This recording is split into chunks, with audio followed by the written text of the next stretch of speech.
Because in order to save time, because I wanted to finish a class. There's one reason is because next week we don't have class too. Because next week I have to go to Washington D.C. I couldn't make it on a Wednesday class. Oh. So that's why in order to save time. So even though we at least try to finish cover up the whole thing first, and then we have time to discuss something. So next week we don't have. Okay, and please be quiet unless you have question. Okay. Otherwise, I need to finish the book. I don't want then you say, okay, I'm leaving, and then I no more here, but the book is not finished yet. At least, okay. And let's just go. At least let's just read page 48. Okay, and why he might be arranging that, so we can start. At least just glance to the two things about these 6 internal and external bases. Okay, so. After we finished, last time we finished the 5 aggregates affected by the clinging, and now we are going to move on to talk about the contemplation on the Dharma with regard to the 6 internal and external bases. Okay. All right. Okay, let's read it again. Again, bhikkhus, a bhikkhu by contemplating the Dharma. In terms of the 6 internal and external bases. And how does a bhikkhu by contemplating Dhamma in terms of the 6 internal and external bases? Here, a bhikkhu knows the eye, he knows form, he knows the fetter that arises dependent on the 2. And so he knows how fetter which has not arisen arises. He knows how fetter that has arisen is abandoned. He knows how fetter that has been abandoned will not arise in the future. Bhikkhu knows the ear, sounds. He knows odors. A bhikkhu knows the tongue. He knows taste. A bhikkhu knows the body. He knows tangibles. A bhikkhu knows the mind. He knows ideas. He also knows the fetter that arises dependent on the 2. And so he knows how fetter which has not arisen arises. He knows how fetter that has arisen is abandoned. He knows how fetter that has been abandoned will not arise in the future. In this way, he abides contemplating the Dhamma with regards to the Dhamma internally, not clinging to anything in the world.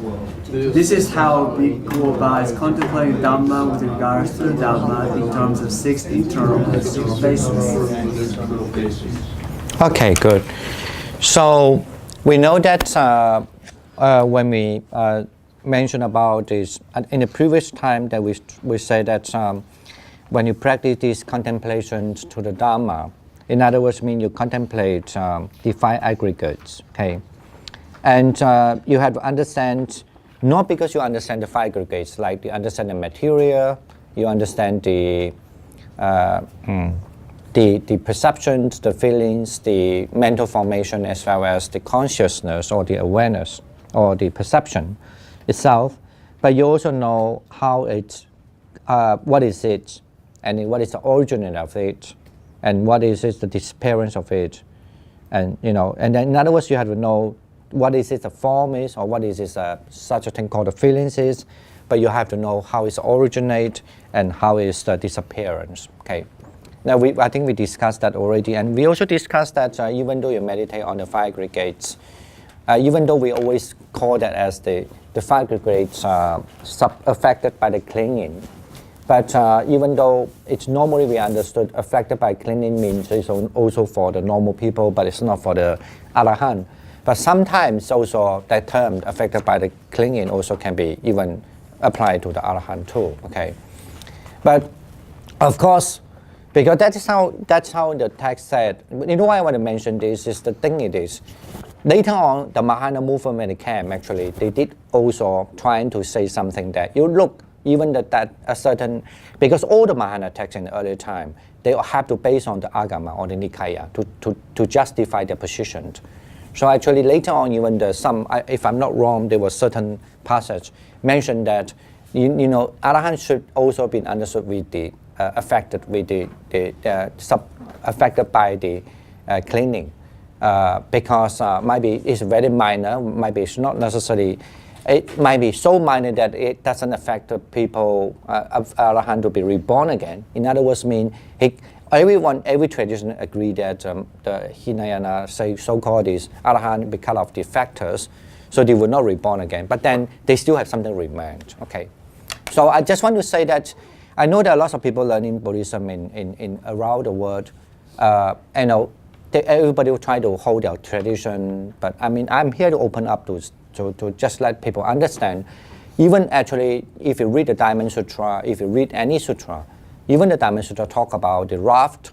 Even in any other sutra, they mention about like a Yogacara Bhumi. A lot of quotation from them are all from the early Buddhist text. Okay, they just want to justify the position is the so-called the more better understanding of the teachings. Okay. Yeah, I mean, but so this is important. That's the reason why actually, if you now for the modern time, if you really want to study Buddhism more thoroughly, when I say thoroughly, it's not like because you believe whoever tell you, but when you based on the Buddhist text and as your main source at least, the early teachings actually is always a very, very important source. Okay, and I mean, the more you read the early teaching, you know that when they quote the text, where they quote the text from, and to justify themselves, with their own understanding. Okay, now we move to about the 6 internal and external bases. In other words, when people meditate on the Dhamma, in other words, they understand the elements from the Buddha teachings, from the Buddhist teachings, that is the 5 hindrances, right? And if you remember the 5 hindrances, because if one no understand whether the 5 hindrances arise, or which hindrances arise, which hindrances disappear, so it's very important to understand, not only you understand they are so-called 5 hindrances as the Dhamma exists, because I have drowsiness, then really there's a drowsiness. For a kid, for example, if you tell them you have drowsiness, they don't understand what does mean by that, right? They just know that I want to sleep. But you say, that means the drowsiness, what are you talking about? I just want to sleep, for example. But nowadays, because our science and our life and our material have a lot of material nowadays, at least given in America, so people know that there's something called drowsy nowadays. Okay, but to Buddhist practice, of course, to observe there's a drowsiness arises, and to observe the drowsiness disappear is one of the practice, because that's certainly it's also that drowsiness come along. It's not necessarily just physical, but it's purely mental too, right?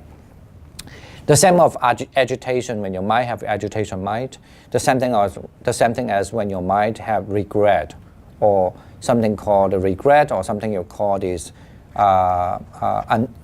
or anyway regret, or even this like what is it, like a lust in your mind, or when you have this what else? Oh, anger, okay, and then the doubt. The doubt as also one of the factors, like I don't trust this, or I don't know what it is. I don't know what I should do. It is also a kind of what we call the hindrances. But that actually is not. You understand this kind of hindrances within you is all purely mental, right? It had nothing to do with your physical. So, no problem now. So then you move on. After that, these 5 hindrances. Not that you really have to be deliberately have to be very good at it, but you practice. You can easily observe while doing meditation, the so-called insight meditation. So when you do insight meditation, I have drowsiness. I don't have drowsiness. Now drowsiness does not arise. Now drowsiness arises. Now after arising, the drowsiness now disappear. So you know so well. Okay, that is also. After when you know it so well, so that you will be able to understand the arising of the drowsiness, the disappearance of the drowsiness, and then arising and disappearance of the drowsiness, right? Or this is drowsiness, remember? And this is how it helps you in what we learned in the before. It's called patisati. It means helps you to be able to build up your mindfulness more stronger and stronger, okay? And also help you to have the another term means that you become able to, you have knowledge, you have the understanding very well. Not only this one, and also you then you will be independent you become independent. It's called Yanamataya, means you have this knowledge, you're increasing your knowledge, and then you become independent, and then you could be stay without attaching to the world. Remember that? Okay. So I always say this again and again because a lot of people, when they practice the vipassana, practice insight meditation, they lost a point. They thought doing the vipassana or doing the insight meditation, it means it should be this, it should be that. They have so many conjectures. But this text says very clearly, when you practice up to the point of the Dhamma, or you know this is a form, and you know this is the arising of the form, or you know this is just a form, or you know the form has disappeared, or you know the form appear and disappear. Okay? So do you get it now? And that actually helping you to increase or strength, become strong of your awareness. That's what we call the mindfulness. And also build up your knowledge. This is what we call the Yanamataya in the Pali term. And as well as, and then because of that moment when you know this is a form, or that moment you know the disappearance of the form, or arising of the form, or arising or disappearance of form, at that very moment, what happened? You stay independent. In other words, mean you do not be hooked up by your greedy. You just know it. Do not hook up by the greed. You will not be, and then at the same time, you are also, that's what I mean, you are, how to say that, how I translate already the term. You're not clinging to anything in the world. It means you do not take this as I, or this is my, this is myself, right? Okay, now if you remember that, then we move on to the second, what we taught last time, the five aggregates, the same thing. So let's say you know this is the feelings, this is a happy feeling, this is a not happy feelings, this is a neutral feelings, or I'm thinking that now, I'm thinking this now, I'm thinking that now, or in other words, what we call perception, or I know this is earth, I know this is moving like a wind, this is like the water, this is like what. But if you just only do that without any other prapanja means any other proliferate ideas. So that moment itself, you are actually developing your sati.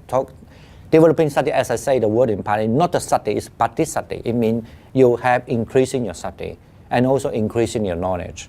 And then that moment itself also you do not think about this is I, this is my, this is myself. Or you do not also being hooked up or being associate or with the lust or the craving. Okay. All right. Now we come to the 6 internal and external bases. That's what we read. The internal and external basis is very clear.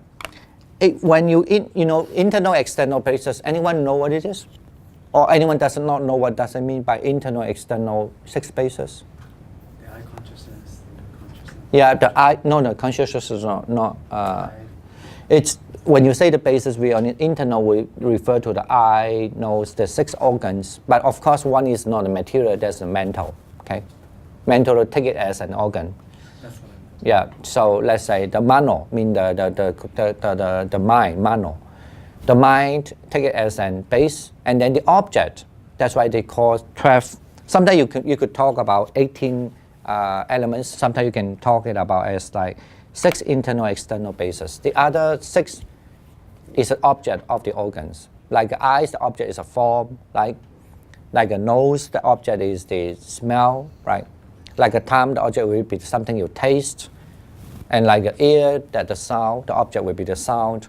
And the mind, the object is your thought. Okay? Okay, understand? Okay, the mind, the object is a thought. This is how you arises this mind consciousness. What you call the thought consciousness. You could translate that way. Okay. Now, what it is doing?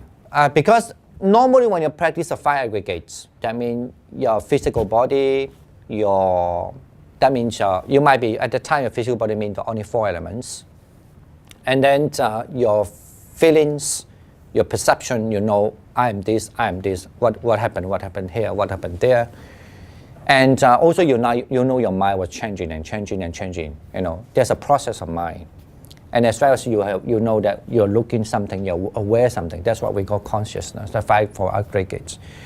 And then now once you meditate, become better, you started to do internal and external. In other words, let's say when I sit, meditate, I hear the sound, right?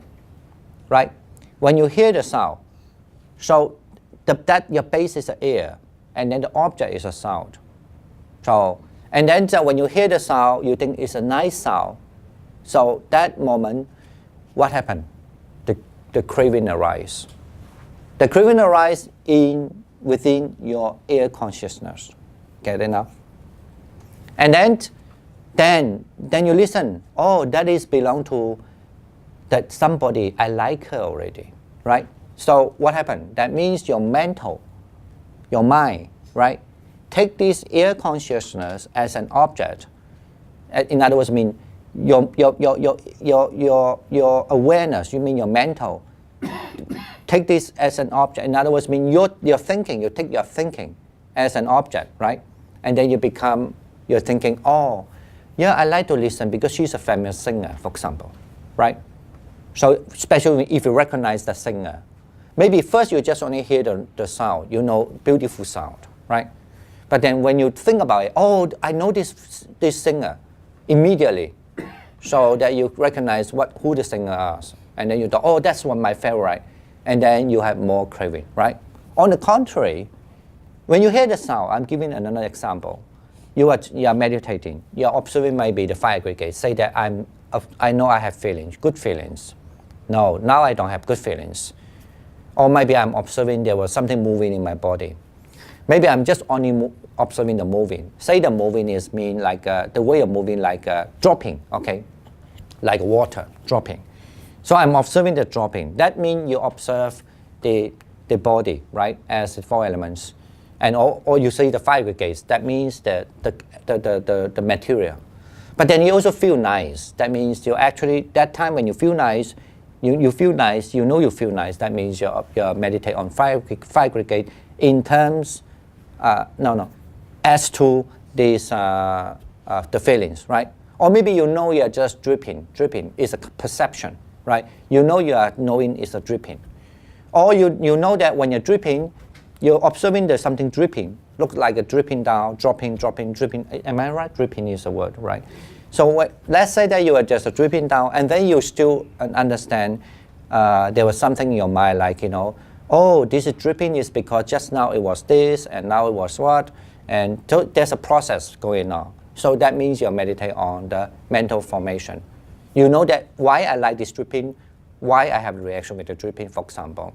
That's what we call the mental formation. And you just know dripping. That is mean you know your consciousness. Okay, get it now? Okay, there's 5 aggregates. But then, let's say you're meditating, and then you hear the sound. Like now I'm talking, I hear there's somebody clicking the keyboard, right? When I click in the keyboard, I hear the sound. But when I hear the sound, and I know I hear the sound, get it now?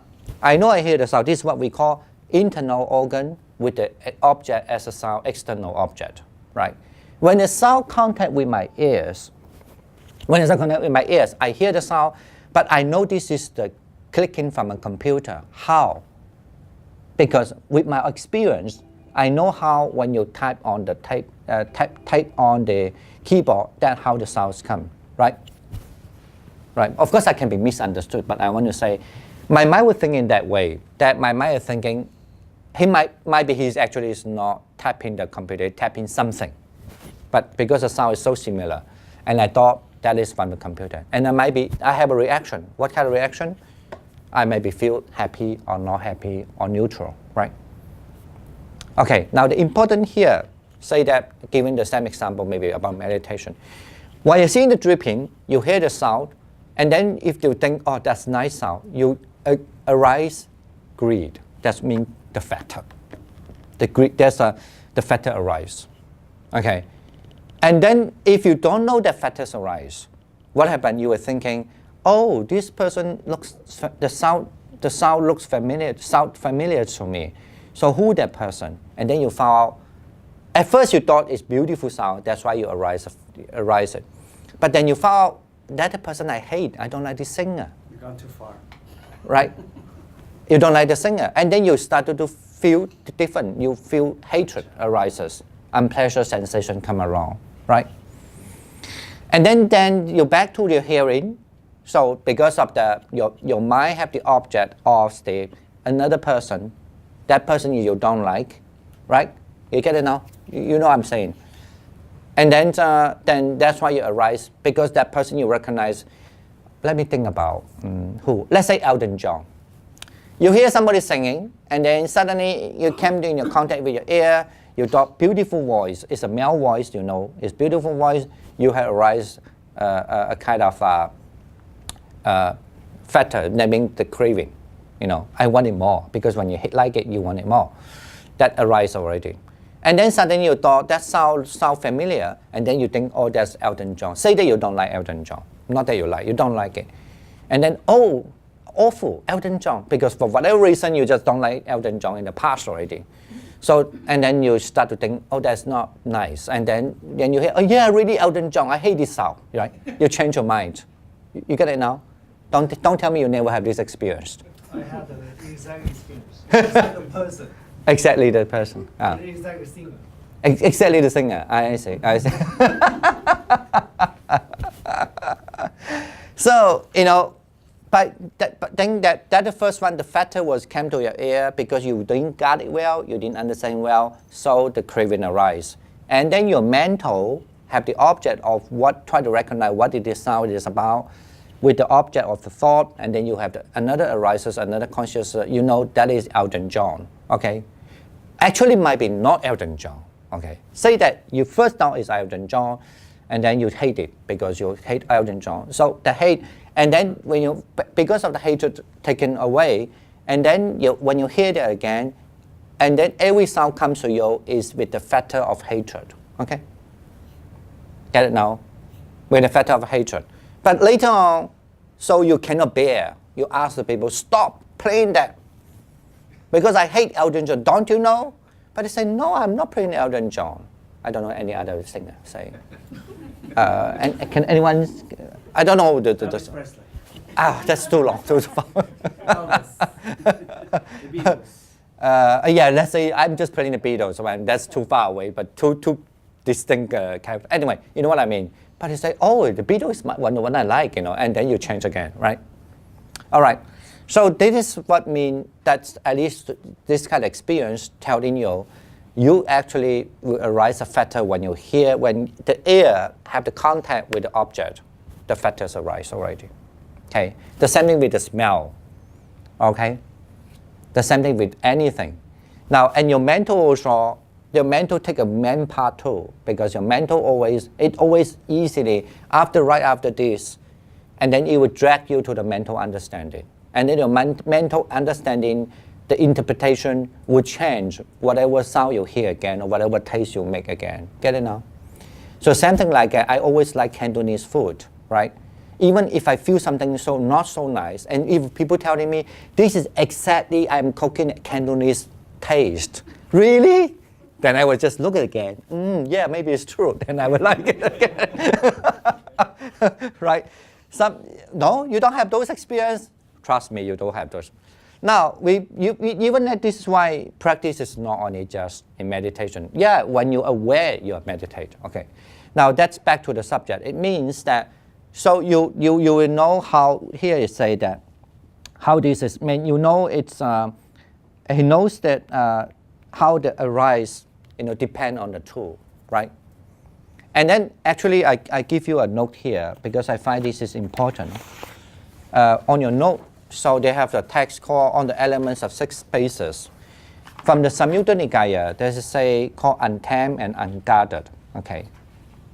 Shall we just read through that at first, and then I'm going to explain a little bit. Okay. So, okay, setting at the Savatthi. Shall everyone? Sorry, because I forgot to delete something, but don't read the number. Okay. What? Yeah, bhikkhus. The six spaces for contact. If untamed, unguarded, unprotected, unrestrained, bringers of suffering. What six? The eye bhikkhus as a base for contact. If untamed, unguarded, unprotected, unrestrained, it is a bringer of suffering.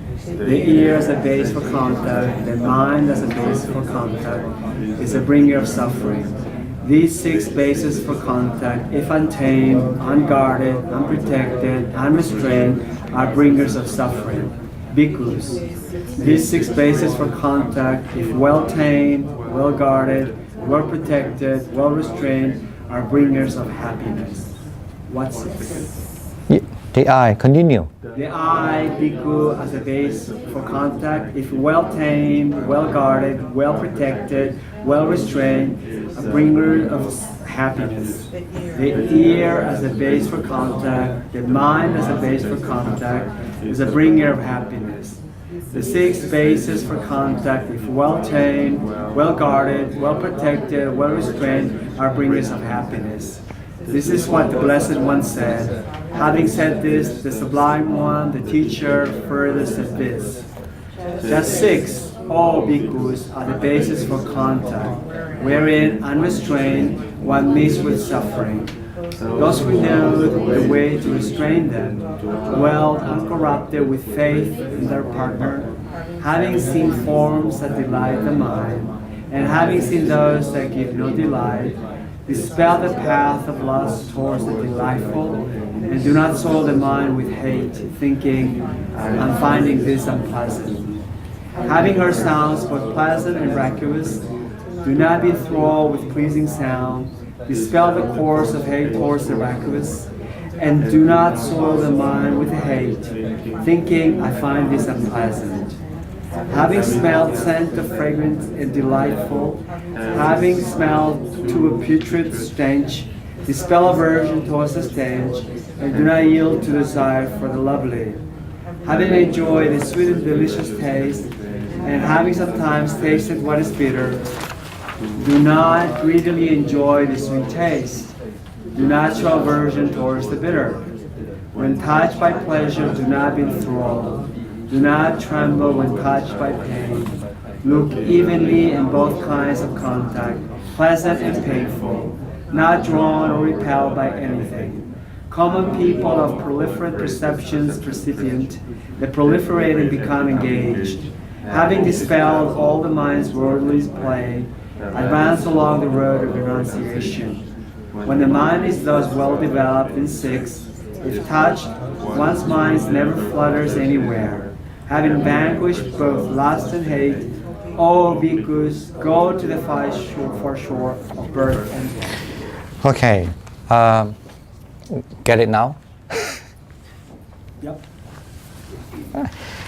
Yeah, basically, actually, that's almost like giving you one of the next paragraph. You can look at later by that. Okay, the next paragraph is the paragraph also from same from one of the early Buddhist texts, and in the what we call the connected discourse.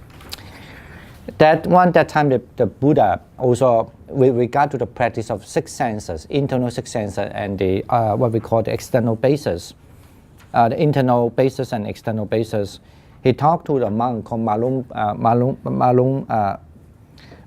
Kyabutta. This is Okay. also the Bhaya Sutta too, isn't it? Huh? This is also the Bhaya Sutta. He said What mean something Bhaya to Sutta? Bhaya, you know, the one who died right after he became an arahant, the quickest one. No, It's the same one. no. I don't think he's a Malung Kyabutta, the one who passed, who died just before. No. Remember the Bhaya Sutta? Yeah, but he's not Malung Kyabutta. But he said the same thing to Bhaya. Really? I anyway, it could be. He's spoken in prison. He's the quickest one to awaken. This is one of my favorite sutras, actually.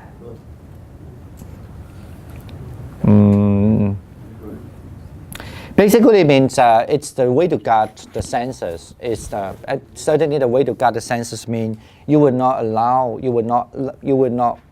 there's a way that you could stop the fetters arises within you.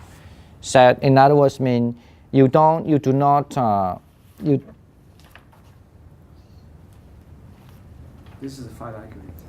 Yep. No, I find great. You basically, you don't hold on this one, you don't hold on the out one, you don't hold on the between one. So it's all. So maybe the easier way to say that, when you hear, you know you hear. That's it. When you see, you know you see it. When you smell, you know you smell it. When you taste, you know you taste. When you think, you know you're thinking. You think. So that's what it is. And you just know it. Then, because once you just only know, let's say there's a sound coming, you know there's a sound. When there's a smell comes to you, you know there's a smell. So you don't, not because you do not chase after because it's a good sound, you not arise in hatred, or here they say the seed, seed in the hatred, that is, is because it's not a good material.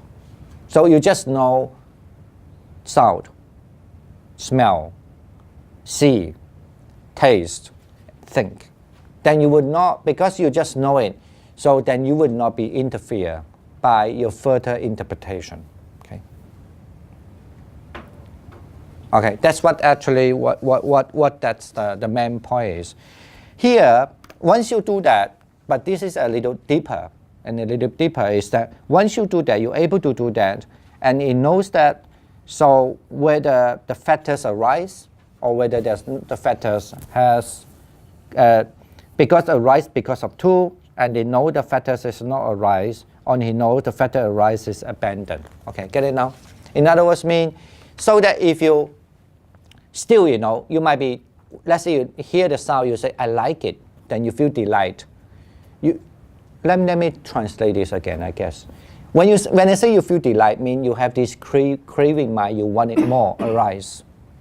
Or you just feel happy sensation is two different things, okay? You know what I'm saying? One is with craving, one is without. Huh? Is that what you're saying? No, I didn't say that. I just say, if you know there is the sensation, because the sensation can be happy or not happy, right? Or neutral sensation. So it's one thing, but a factor is not sensation. Factor is the something because based on the sensation, you crave it. It's the factor, right? Okay, so that's the reason why if you hear the thing, you know you hear it. So sometimes when you hear the thing, it might be just a neutral feeling. Sometimes it might be just a pleasant feeling. Maybe sometimes it's unpleasant feeling.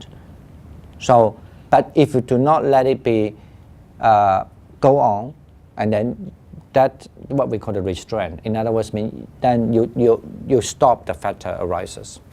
Okay. Yes. So it's sort of like your mind can neutralize these kind of all these passion and feeling, and then just I don't know what they call neutralize. Maybe the mind, basically the awareness. Of course, awareness is one of the function of the mind, right? The awareness itself, yes, able to neutralize, maybe something like that. Yeah. Let me see. You see, sometimes in our life, when you are, even though you not necessarily are very deeply in meditation, but it's part of it. Like when you have a very serene mind, right? And then normally, if people might be sit next to you, they were making some noise. Like some people, they don't care. I know that some people like that. They were just, that kind of noise. I usually feel that annoying. Because, I usually feel that annoying. You know what I'm saying? Like, and you are reading, and then that's for example. Can you be mindful? And, when you hear that, it's unpleasant, definitely. Because it's not a pleasant sound. You're not, a person is not like stupid enough, they don't know what is pleasant sound or not. This definitely is not music, right? So, and you know it's not pleasant sound. So, in other words, the ear hear the sound, then there's unpleasant sensation. But if the unpleasant sensation, if you know unpleasant, just that's it. Or either you know the contact, or either you know there's an unpleasant sensation. That's it. You keep on doing your thing, focus. Then the factor will not arise. Okay. I get it now. But if you react, of course, then because you suddenly you think, usually you get angry because you think, come on, how long you going to do it, or whatever. So yeah. But then, let me just say another more. Of course, even though you stop it, but then after some, you could be out of compassion. Okay, that's a different thing. Out of compassion, you told him that do you think that you could just make a different way, make less noise? Because other people will find annoying, and also it's not a good habit for you to do so. So okay, you know what I'm saying. That's another thing. Okay, now let's move on, I guess, because I need to finish if you have discussion with me. So here that means you know what kind of factors will arise, what kind of factors will not arise. Okay. And then now we move on to 7 factors of enlightenment, or the 7 enlightenment factors, or 7 awakening factors. Okay. Can we read it again? Bhikkhus, A bhikkhu abides contemplating the Dhamma in terms of the 7 enlightenment factors. And how does a bhikkhu abide contemplating Dhamma in terms of the 7 enlightenment factors? Here, a bhikkhu, when the mindfulness of enlightenment factors is present in him, a bhikkhu knows there is the mindfulness of enlightenment factor in me. When the mindfulness of enlightenment factor is not present in him, he knows there is no mindfulness of enlightenment factor in me. And so, when the mindfulness of enlightenment factors has not a reason, he knows how it can be arising. And when it has a reason, he knows how it is brought to fulfillment by development. When investigation of enlightenment factors is present in him, when the energy of enlightenment factors is present in him, when the joy of enlightenment factors is present in him, when the tranquility of enlightenment factors is present in him, when concentration of enlightenment factors is present in him, the bhikkhu knows there is a concentration of enlightenment factor in me. When the concentration of enlightenment factor is not present in him, he knows there is no concentration of enlightenment factors in me. And so, when the concentration of enlightenment factor has not a reason, he knows how it can be arising. When it has a reason, he knows how it is brought to fulfillment by development. In this way, he abides contemplating the Dhamma with regards to the Dhamma internally, not clinging anything in the world. This is how a bhikkhu abides contemplating the Dhamma with regards to the Dhamma in terms of the factors of enlightenment. Okay. You know the 7 enlightenment factors? Where's Upekkha? No, Upekkha here? No. Tranquility.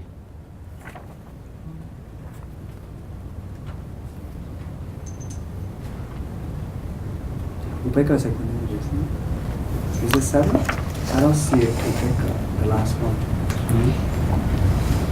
Right here. See Upekkha's mentioned. Yeah, but I mean the English translation. Tranquility. Tranquility? No tranquility here? Yes. Yeah. Tranquility is another word in Pali, isn't it? There's another word for tranquility. No, tranquility is mean Upekkha. Oh, okay. Yeah. Okay. Now we always all right. The 7 factors of enlightenment, of course, in Buddhist understandings, they could be actually is the last 13 factors of enlightenment. Anyway, there are 13 factors there that would if anyone comprises it, they can practice 37 factors. So, and it will be the last one. It will be the 7 factors of enlightenment. The 7 factors of enlightenment is it's always mentioned. It has many benefits. In other words, I have print up the text for you. It's almost like somebody like wearing a cloth. Okay, it's like a king wearing a cloth. So in the morning they know what kind of time they had to wear this kind of clothes. In the evening, so for the lunch they know what kind of clothes they have to wear, and then for the dinner maybe for some occasion they wear different kind of clothes. In other words, the 7 factors of enlightenment is that you have to know there are 7 of it, and then you always remind these 7 and what time you should bring up these enlightenment factors within you. For example, let me just say each by each first. The first one is the factor of enlightenment of here is the mindfulness, right? Is that the mindfulness here? Yeah. So the mindfulness is the definite always here and there, always the mindfulness. But these factors of enlightenment, it's a mindfulness factors of enlightenment. It's called enlightenment because this kind of mindfulness, why it called a factor of enlightenment? Because it always leads you to be detachment. Okay, we call it to be detachment, and also viraga, mean also lead you to be puts away the craving, okay, and also lead you to facing to the nibbana, okay, the nirvana. What does mean by the nirvana? I mean you will walk on the path, and then you will not. There's no any craving arises. Okay, get it now? So that's why it's called mindfulness. Mindfulness generally just means mindfulness, mean you just be mindful. Okay. And then there's the factors and element beside the mindfulness. There's a factor and element called discernment. So did I translate how discernment here? Investigation. Investigation. So let's say you investigate anything that within. Basically, here the investigation are much to do with that you are paying the right attention to and paying not the right attention to. You know very well. Okay. Okay. So something that you know well about whether you are paying the right attention to or not paying the right attention to. 就是你如理作意或者不如理作意. So you know very well that whether you are paying the right attention or not paying the right attention to. So that's called that. Within that kind of range, that is called the investigation. Okay. So say that you are let me just say each by each. I'm going to give an example later. And then the third factor is that you feel the joy. That means you feel the pleasant, the happiness there. Okay. The energy comes along, and then usually when you're doing you're doing the enlightenment factor investigation well, and then the energy enlightenment factor will be arise. Okay. And another factor is the joy, that you feel joy. There's a kind of happiness there. And another is what we call equanimity. The word equanimity means upeksha. Okay. The word it means you're looking to the object. It's called equanimity without any emotion, or you could say without any. With a very even mind, with a very balanced mind. Okay, that's tranquility, enlightenment factors. And the other one, of course, means the focus, the concentration, enlightenment factor that refer to without distraction. Okay, and then those are the 7 factors of enlightenment. Okay. So normally, what does it mean by like wearing a cloth? Let's say when you meditate or when you are doing anything. So when you feel drowsy, so you have to build up. You feel like your mind is not clear, or you feel no energy. You don't want to move on. It's kind of like you start to feel lazy. Okay, and then you need to build up. You need to build up your enlightenment factors of investigation. Okay, because you're doing the investigation, and then you will have energy to move on. And then you feel the joy. Those are 3 things you need to build up. Okay, and then you can move from your meditation. Hello, you get it now? And then the same thing. But sometimes when you have so much distracted mind, you see sometimes when you're so excited, too energetic. So you have to build up the other 3. That is the equanimity, and the concentration, and tranquility. Because the first 4 is energizing, and the last 3 is kind of tranquilizing. So and then so that you can balance your mind, but you always never give up the mindfulness and enlightenment factors of the mindfulness. Okay. So in other words, you have to learn how to balance these 7 factors and enlightenment factors. But sometimes you might be used one more than the other. Okay. So. But at times also you might be, used, balance all the things together. Okay. So the 7 enlightenment factors always we describe almost like the mindfulness as a chariot, right? And the other 6 of these enlightenment factors almost like a horse. When the horse wants to move along, the chariot the mindfulness need to be controlling. Okay. Turn left, turn right, moving it just so. So if you're thinking the horse they have 2 pair, but the energy or the 2 pair, but there are 6 of the horses, the chariot have to be controlling when this normally one working, the other 2 is working. The same thing that when this equanimity working, the concentration and then the tranquility will be working. normally.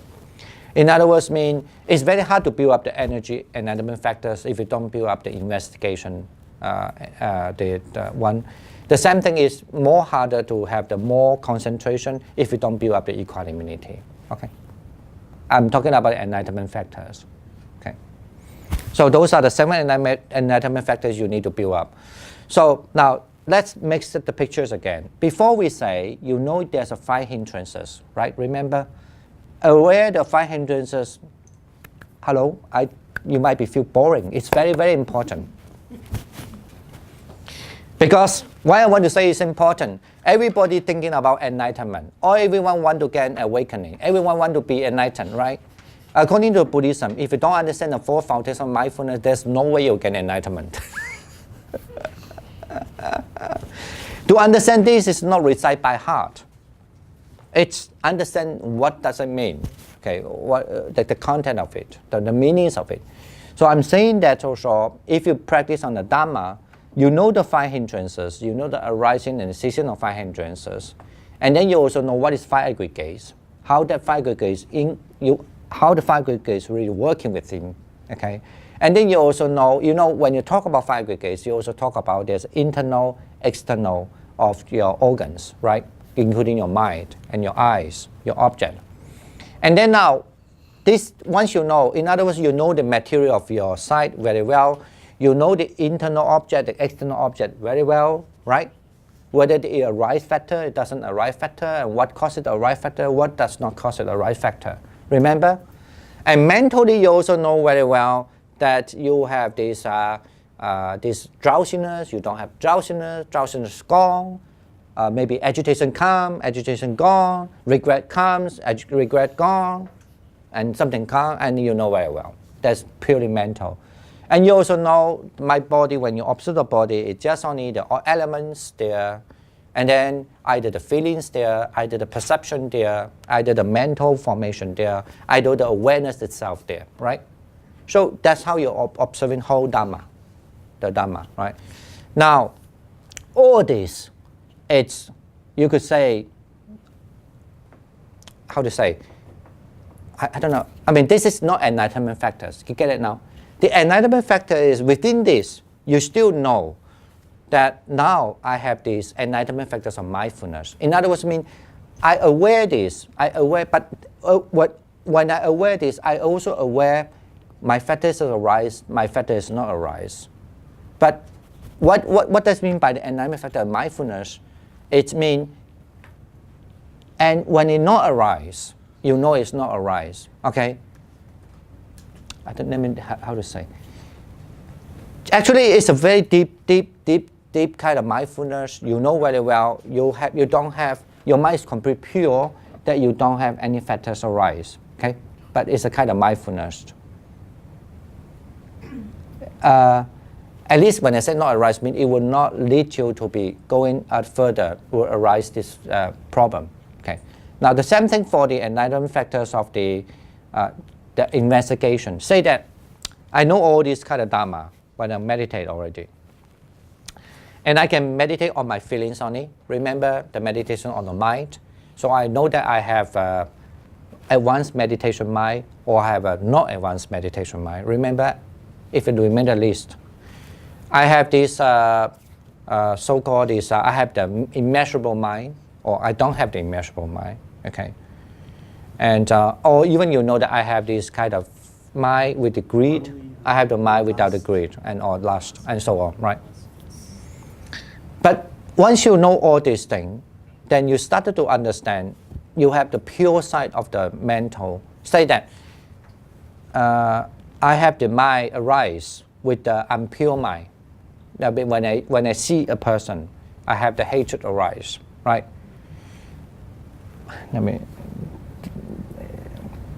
Then if my mind still direct my mind to think about that person, I will get more anger.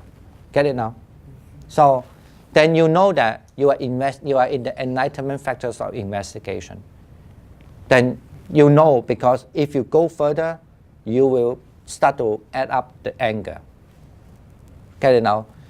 You first, of course, know you have unpleasant feelings when you think about that person. Get it? Okay. So you know you should not direct your mind to think about that person further, and then you shift to think about something else, right?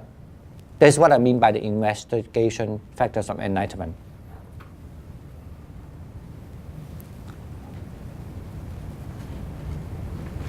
Everyone want to fall asleep already.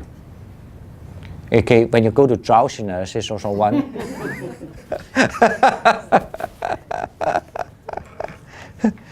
So, and the tranquility, it's the same thing like, when sometimes people, let's say they practice a meditation on, let's say the loving kindness, they're doing the loving kindness, but they feel, right? Because tired, whatever reason. So if you have these 7 factors of enlightenment, you know that if that's okay, what if you feel really tired? When I say tired, I mean you feel the drowsiness overcome you. So what you should do? You definitely know you need to build up your energy, right? The enlightenment factor for energy. So I'm talking about more advanced stage because you know all this insight meditation. In earlier stage, you don't have the insight meditation, you only build up the 5 faculties, 就是我们讲五根跟五力, 5 faculty and 5 power. But I'm talking about you know all this insight meditation already. You can use the insight meditation to build up the 7 factors of enlightenment. Okay. You get it? Still, you know the difference between the two, okay? Now, if you build up the 7 factors of enlightenment matter with the insight meditation, so let's say you are doing the samadhi meditation, like concentration meditation of loving kindness, but you just feel drowsy. What you have to do? No, I mentioned already. So you need to build up the investigation factors, because once you build up the investigation factors, the energy factor will arise and the joy factors of enlightenment will arise. They all usually go 3 together. Okay. Right? Mm-hmm. But you could do 1 by 1 too, but if you're really good. But I'm talking in general, first you practice 3 to go together. So how you do the investigation factor? So because the concentration is so, how to say, it's, anyway, you easily feel down, you feel bored, or maybe somehow you just doesn't work. So then you just observing, say that your body, right? You're observing your body. So you're observing your body, something going here, something going there.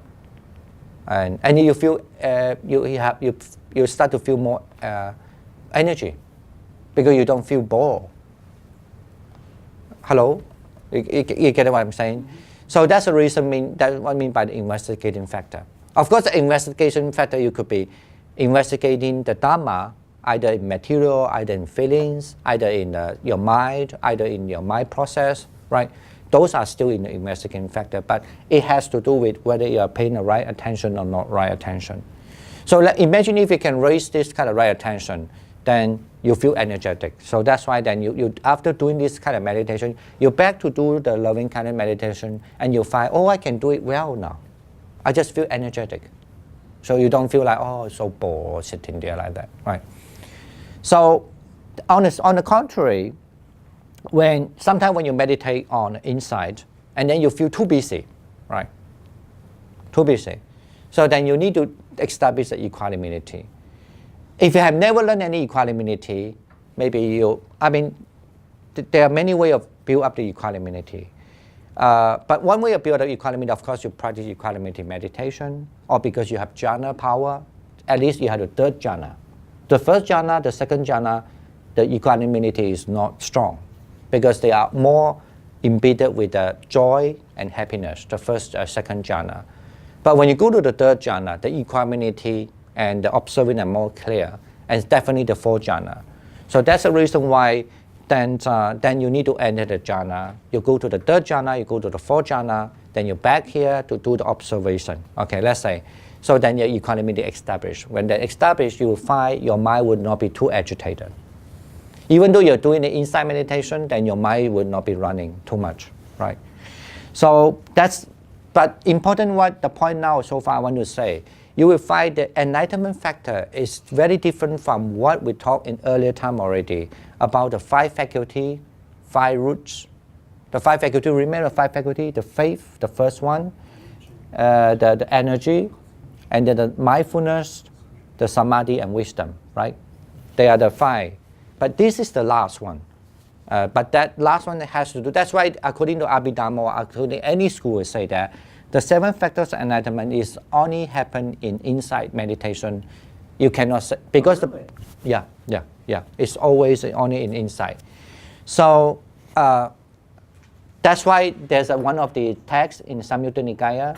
So it is said that some other heretic teachers, I mean not belong to Buddhist, they say, they challenge the Buddha, they say, you thought you have 7 factors of enlightenment. We, our teaching, also have that. At least according to the Buddha say, because you are not doing the insight meditation, your one is a fake one. The fake one, the counterfeit one, okay? Okay. All right. So that's why, because you have this kind, in other words, mean this is maybe you could, some people like to interpret it mean when you come to this stage, you start to incorporate with insight meditation and concentration together. That's what we got 止观双修. That some people try interpret in this way. Okay.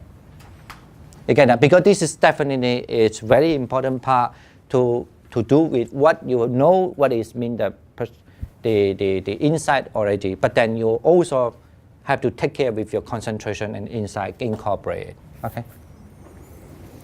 So, and then the next one we'll move to the Four Noble Truths. I give you a little break before I go to Four Noble Truths, and then we will be all gain enlightenment very soon. How many minutes we have? We have 10. Yes, yeah. I'm good. They are. What Kyoto you find But they're such strict vegetarians. They're such strict vegetarians. They won't eat at a restaurant service. Okay. Only vegetables. Sorry, shall we start? Because, okay, all right. All right. So when we back to the there, I don't think I need to take so much time to explain that, but since I printed it out here on the page 2 on the note, I give it to you. So there's a Chinese there's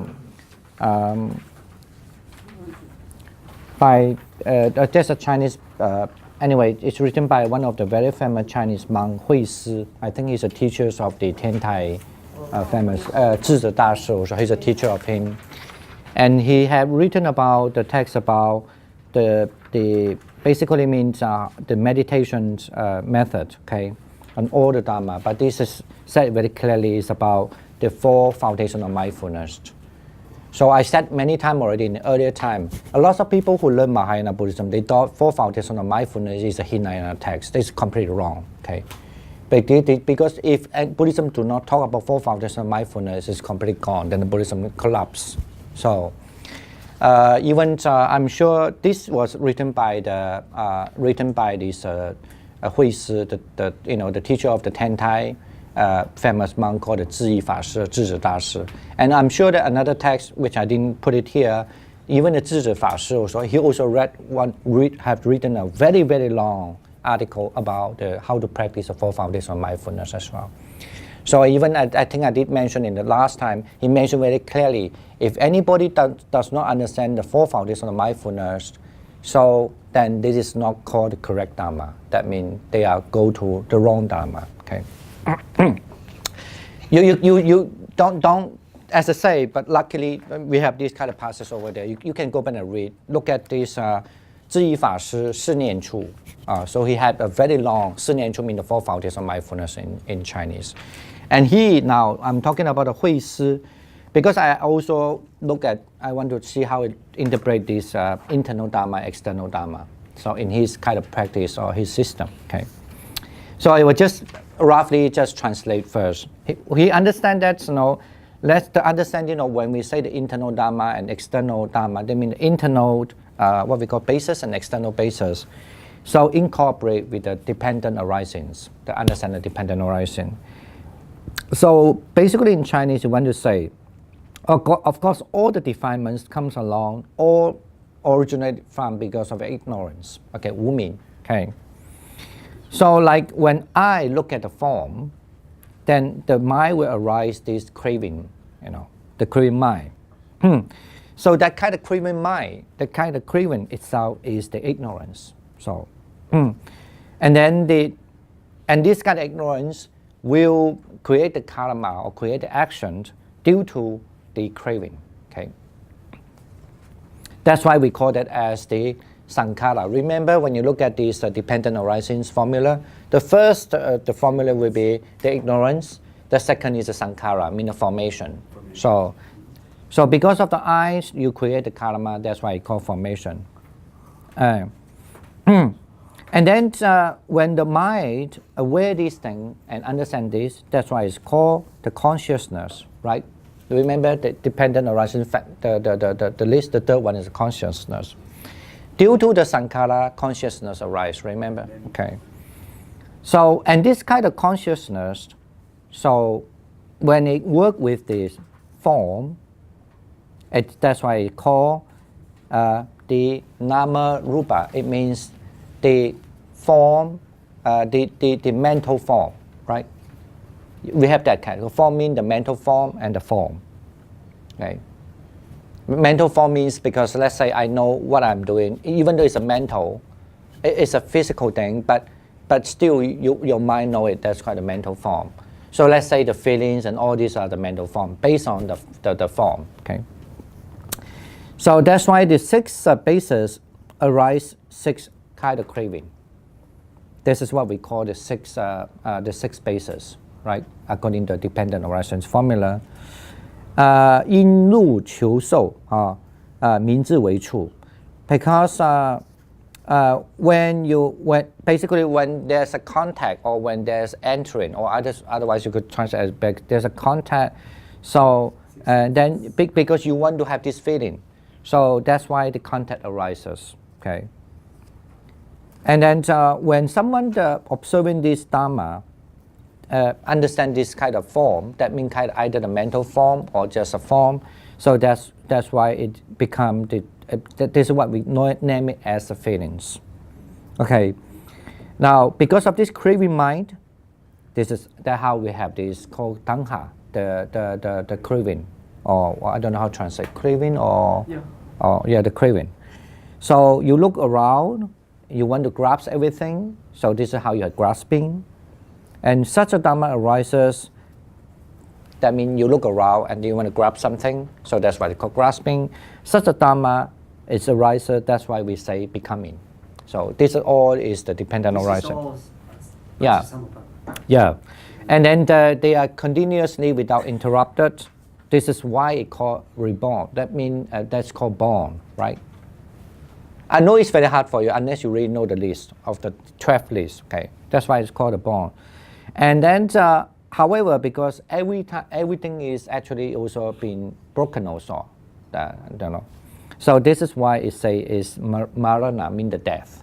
It's one drop, one arise, one drop, one arise. That's why it's called that. So all these gather together, it become a kind of force. This is why the defilement is about. And basically, you want to say this is how you understand the 12 factors of enlightenment, 12 dependent arisings. Okay. Now, but the important point he say, actually understand these 12 factors, and even though by the eyes, the same thing for the object of the ears and nose, the tongue, the body, and the mind. But even though you understand this way, but still this is not liberation. He say the next paragraph.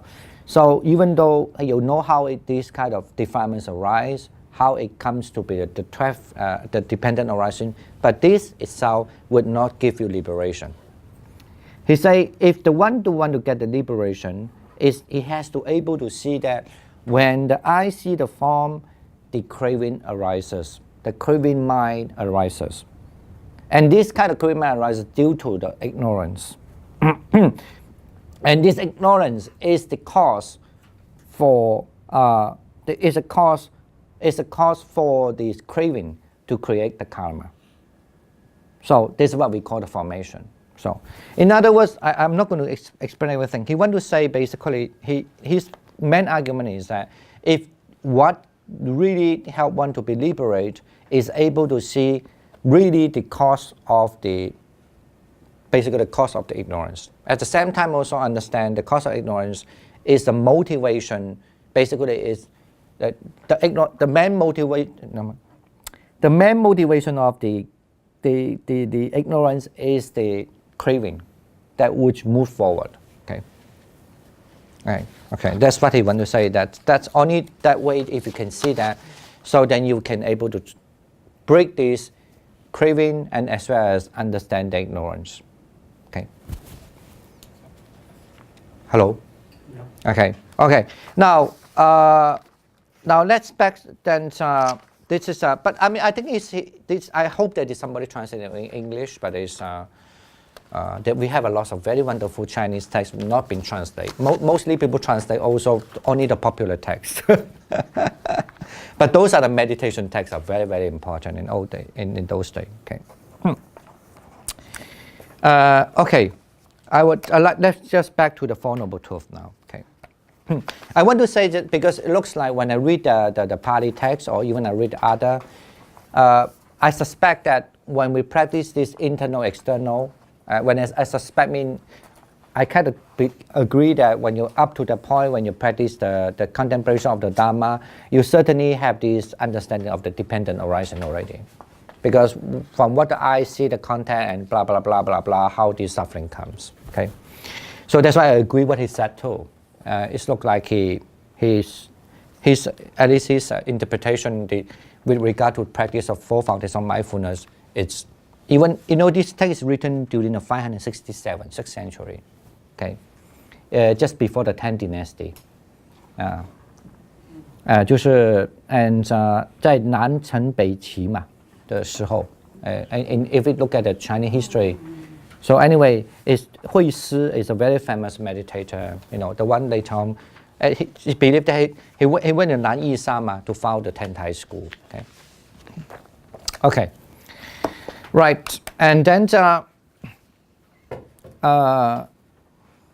let's look for the Four Noble Truths. After, when someone understands the 7 factors of enlightenment, if you look at the series, and then we move to the Four Noble Truths. Shall we read that? And then we have only 10 minutes, actually. Shall we? Again, a bhikkhu abides contemplating the Dharma in terms of the Four Noble Truths. And how does the bhikkhu abide contemplate Dhamma in terms of the Four Noble Truths? Here, bhikkhu actually is. This is suffering. He understands as it actually is. This is the origin of suffering. He understands as it actually is. This is the cessation of suffering. He understands it actually is. This is the way leading to the cessation of suffering. In this way, he abides contemplating Dhamma with regards to the Dhamma internally, or he abides contemplating Dhamma with regards to Dhamma externally, as he abides contemplating Dhamma with regards to Dhamma both internally and externally. Or he abides contemplating Dhamma in observing the rising of phenomena, or he abides contemplating Dhamma in observing the ceasing of phenomena, or he abides contemplating Dhamma in observing the rising and ceasing of phenomena. Or mindfulness that there is a Dhamma is virtually present in him as far as for the purpose of knowledge and full remembrance. He abides independently, not clinging to anything in the world. This is how a bhikkhu abides contemplating the Dhamma with regards to the Dhamma in terms of the Four Noble Truths. Can we read the conclusion too? Yeah. Now, bhikkhus, if anyone should practice this four foundational mindfulness in this way for 7 years, one or two results can be expected for him. Knowledge here now, or if some trace of clinging still remains, the state of non-returner. Let alone 7 years, if anyone should practice this four foundational mindfulness in this way for 6 years, for 5 years, for 4 years, for 3 years, for 2 years, for 1 year, let alone 1 year, if anyone should cultivate the four foundational mindfulness in this way for 7 months, 1 or 2 results can be expected for him. Knowledge here now, or if some trace of clinging still remains, the state's non-returner. Let alone 7 months, if anyone should cultivate the four foundational mindfulness in this way for 6 months, for 5 months, for 4 months, for 3 months, for 2 months, for 1 month, for a fortnight, let alone a fortnight, if anyone should cultivate the four foundational mindfulness in this way for 7 days, 1 or 2 results can be expected for him. Knowledge here now, or if some trace of clinging still remains, the state of non-returner. This is the reason it was said, Bhikkhus, this is a direct path to the purification of being, to the surmounting of sorrow and grief, to the disappearance of pain and discontent, to the attainment of true way, to realization of Nibbana, namely the fourth foundation of mindfulness. This is what the Blessed One said. Satisfied, those monks felt delighted in the Blessed One's words. Okay. When they have able to, really well aware these 7 factors of enlightenment, and all the time they would check on whether they have these enlightenment factors arises or whether they are not arises, whether they are present or not present. If they're not present, they will just bring it up.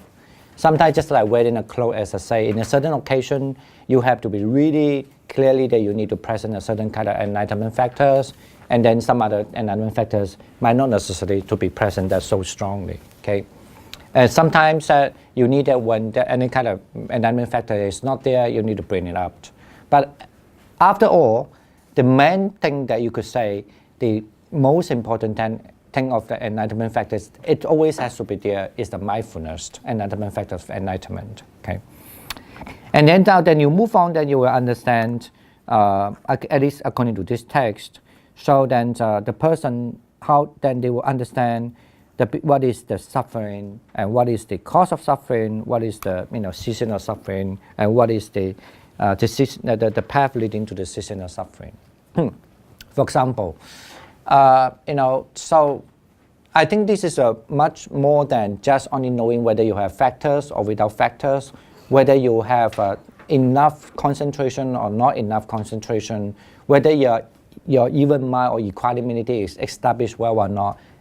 Beyond that, then my understanding is that then you started to realize that, say that when I give back to the same example, when you hear the sound, so and then you have this unpleasant sensation comes along. Say the pleasant sensation comes first.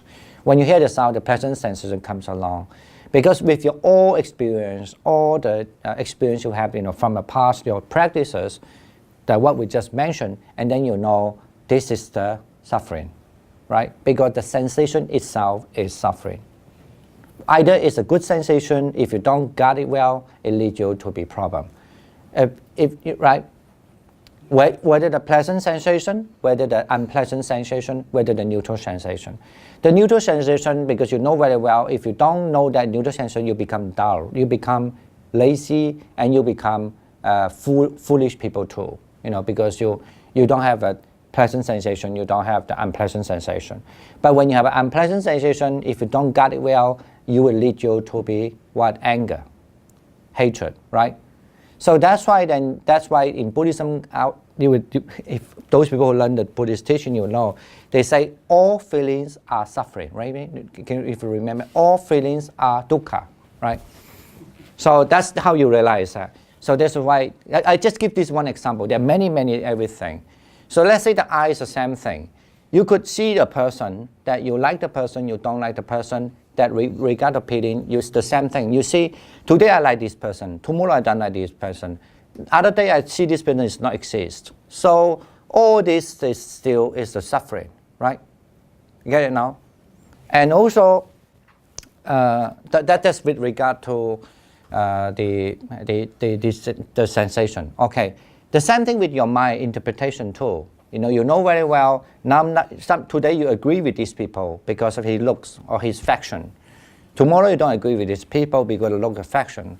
So, and all this is also. In other words, you also realize what we call the 8 kind of the suffering, right? So that you suffer because you see something that I barely equal. Mean something you don't agree that you will leave. Something you like, it will leave you. That means you like people wear like this kind of clothes, but the person doesn't wear the clothes anymore. Okay, so this is also suffering. So I just give the example. But there's so many. So that's why learning the teachings, you need to go practice, and you'll find the teachings become life to you. Otherwise, they are just words. So we all talk about this kind of suffering a lot here and there, But same thing, that's why I call the Four Noble Truths is that then you start to see, you see everything actually, even the feelings is give you suffering. Even the pleasant thing, it will give you suffering too. Not that you ask you to be suffer, but you know, the suffering here, the word mean, you know, dukkha mean actually mean something like a wheel, right? The car means something empty in the wheel. So when you didn't fix it well, the wheel like that goes not balanced. So you always feel something wrong, unsatisfactoriness. So that's why some people like to translate that. So, so that's why you know, and then you find all these actually the cause of the suffering is because of craving.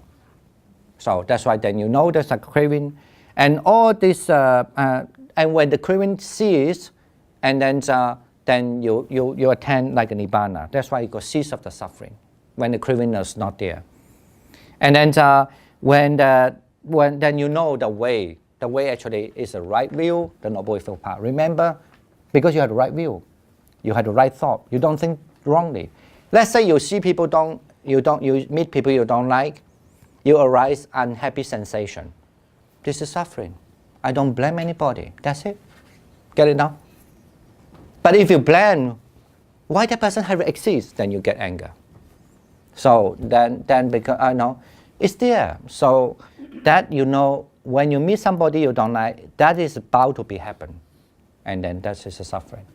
You get it now?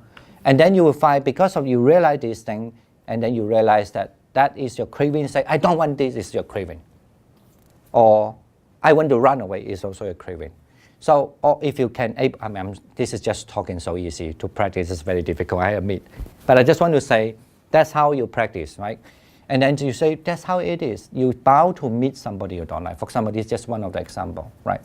And when that you can see the cause of it, and then when they ceased the cause of it, then you see this is how Nibbana.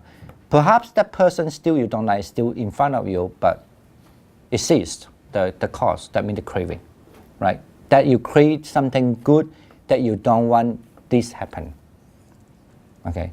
Why you have that? Because you don't understand this is suffering. When I say suffering, does not mean you're sad. Please understand the word in Buddhism. Suffering, it means not the mental thing. It's basically it's something that you cannot change it. You cannot control everything, kind of like that. So and then you know the path. That moment you know that is the only path, no any other path. That is that Noble Eightfold Path. So you have the right view at the time. So for sure you have the right thought. You don't think that I don't want to see that person. That's the wrong thought. That person is there. So you have the right thing, right. What we call this the Noble Eightfold Path. I don't need to illuminate it. Like a right view, right thought, right action, right livelihood. They are not punching the people and saying no. This is suffering. You have the right action. I mean, it could be, I don't know. But I just want to say it means you have the right action, you have the right karma, then right action, and the right livelihood. And then what else I missed? Right what? Right concentration and the right mindfulness. And then this is how then, that's what the Buddha say. If you can practice this again, if you are highly attained already, you definitely with this again, you can begin as a non-returner and become Arahant. But of course, some people, at least they say that the maximum, if you do that way, practice continuously, 7 years, you certainly can be non-returner and Arahant. And then even if you are faster, you could be even 7 days. So just by 7 days, you can be attain this, the Arahant or the non-returner. But of course, in traditional, in other words, mean if you practice the four foundations of mindfulness. Why this four foundations of mindfulness? It does not necessarily have to be what we are talking about, all these elements to practice. But certainly to Buddhism, the four foundations of mindfulness is a main core for the liberation. If you talk about liberation, that always have to talk about four foundations of mindfulness. So ultimately, the four foundations of mindfulness, of course, what you have to see, I'm sure you know already. What is mean you have to see the four, the body, the mind, the feelings, as well as the Dhamma. But then all these things, you either see internally, externally, internal, external, or the arising, or the ceasing, or the arising or ceasing, or just know what it is. However, but when those four four things. Maybe someone is better in a form, someone is better on the feeling, someone is better on the mind.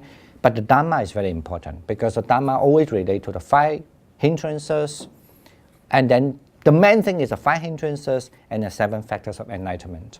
Because only when these 5 hindrances, you always know how to see the arising and ceasing and so and so. And then, but there are other suggestions like how you see the factors arise and not arise. That's the reason why when you read other Buddhist texts, you're always telling you how you look at this and that. But you actually, if you want to put all the Buddhist texts into this, this text can be very big, you know. If you want to put, yeah. But now I'm not going to say this thing. I just want to say, the main is that then that's how you realize understand the Four Noble Truths. That's then how you, at the end, then only because of course you see the Four Noble Truths, and especially to see the cause of it and the cease of the cause of it. So this is how you can cut off all the liberation. Now, like what we learned in the past about the Abhidhamma, so there are much emphasis in terms of talking about the 4 foundations of mindfulness or the practice from the path system. Remember? So if it's from a path system, they will start from, I need to say that because we learned the Abhidhamma the past, that stress on the path means because if you have this right path, then you will be able to see how to see the suffering and to the cause of it and the cease of the suffering. Of course, anyway, here it looks like basically it's more like a practical, less mechanical, you know what I'm saying? So that this is how someone at the end can attain either the Sotapanna, Sakadagami, Anagami. That means someone who can attain the stream enter, or one returner, a non-returner, and then even the Arahant. Now, I also said that in the earlier time. I remember I give you some notes too to say that people might be questioning. I think last time I give you a note, people might be questioning if somebody become a stream enter, what do they practice? They think they need to practice something new. No, they still practice the same thing again and again. It just had to be more subtle and more refined. Okay. So, and then no one can practice out of these 4 foundations of mindfulness. But I think if you look at our life, it's not surprising because how can you live without these 4? But only when you have the right, correct will to do it. You cannot live without your body. You cannot live without your feeling. You cannot live without your mind processing. You cannot live without your perception. You cannot live without your consciousness to know something, right? So you live with that, you also practice with that. So, but then when you have a correct way to practice, within these 5 things, so you also gain enlightenment within these 5 things.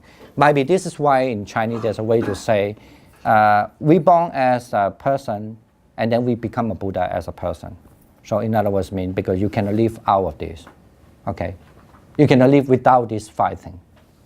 So, or without these 4, I could say.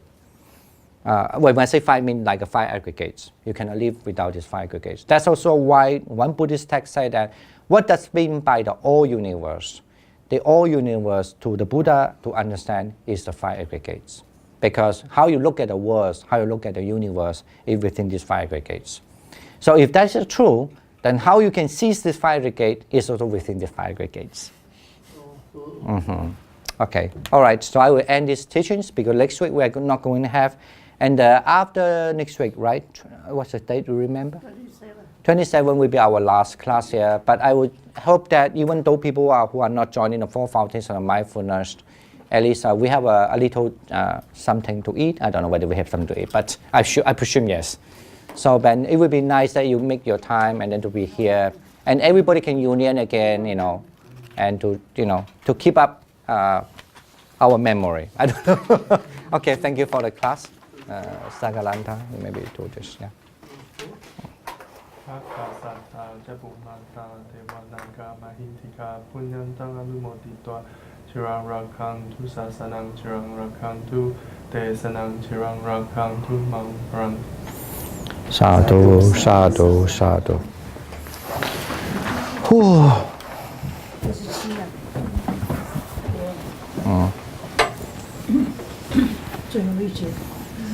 One, two, teacher. All right, thank you so much. Yeah. Next time we meet again, if you have questions, we can ask questions.